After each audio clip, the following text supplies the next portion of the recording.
Hey everybody, this is Reg Lyerly and I am the creator of Give Yourself Enough Credit. Our topic today is going to be very interesting, but I think it's one that we need to talk about and discuss. First, I want you to know this coffee is on,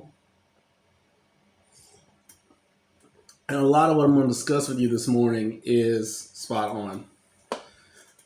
Today's topic is going to be money personalities. And yes, there is such a thing as money personalities. And let me tell you why. Everybody has their own set of views and beliefs about money, dating back to their childhood up until now. And we carry these views into every aspect of our lives. And one of the most important places that we carry them is into our personal relationships. We all know that money and financial issues can be a source of contention in relationships. And most of the times, those issues are correlated to the views that either were or were not instilled in us. You have personality types when it comes to money. I'm just going to explain the most common ones. First, you have spenders. Now, spenders, they pretty much enjoy spending money on themselves and others, and they tend to do it freely and tend to do it impulsively. Then you have savers. These people are careful about their money, and they believe in the importance of cutting costs and setting aside money for a rainy day. Now, an extreme form of this is someone who's a money hoarder. Then you have amassers, and these people are different than savers. They like to save their money, but they also look at the big picture, such as building wealth and financial security. And then you have avoiders. Money avoiders pretty much have a hands-off approach. They don't like to think about it, they don't like to discuss it, and they're not going to have anything to do with managing it. You got to understand, sometimes financial matters can be a sore spot, and in relationships and in a lot of marriages, we've seen that. Like views or conflicting views often reflect the views that we developed in our youth, and we bring them into adulthood. Now, for some people, these may be some deal breakers.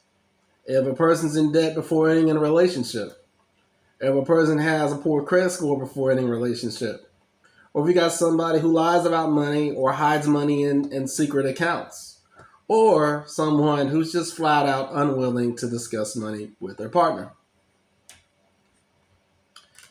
Now, I talked about those things, but there's also 5 things that can be done when different money personalities exist to reach some level of compromise. First thing you have to do is recognize and accept the difference. There are just going to be some matters when 2 people are going to agree to disagree and will never be on the same page. And if that's realized, that can lay down the foundation to reaching some type of consensus. The next thing I would say is talk about it. It helps to see the other person's viewpoint and why they feel the way that they do. Now, it may not necessarily change their view, but at least it affords you the opportunity to see their stance. The next thing, be respectful of your partner and his or her priorities. I'm going to tell you something. Finger pointing or lecturing in this area will put a strain on a relationship and sometimes make them irreparable over time. Create some boundaries. If it's clear that 2 people don't have the same approach, it may be better to reach some form of compromise in order for each person to get something that they want. And in some cases, something is better than nothing in most situations.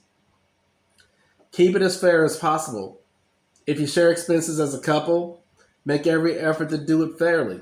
Now, with the exceptions of things like extreme disability or anything like that, if there are 2 people in a relationship, the financial burden should not be totally on one person all of the time. I have to tell you, this will become an issue over time if the one who's doing all the work starts to feel unappreciated or underappreciated. This oftentimes creates a lot of problems in relationships. I'm going to close by saying this. This pandemic has taught more people about themselves, their money, and their relationships in overwhelming fashion. It's important to remember that when people are forced to relook at their money and their relationships, it may encourage them to make changes. And when everything is good, of course, anybody can withstand that. When things get dire, these are the things that separate the men from the boys and the women from the girls. And nothing has illustrated this more than what we witnessed throughout 2020 and most of 2021. I've been reading this book called Think and Grow Rich by Napoleon Hill. I recommend that you go out and read it. This will give you a lot of insight about this. This is one of my keepsakes.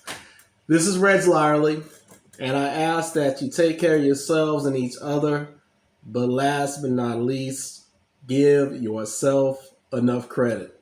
I love you guys. Take care of yourselves.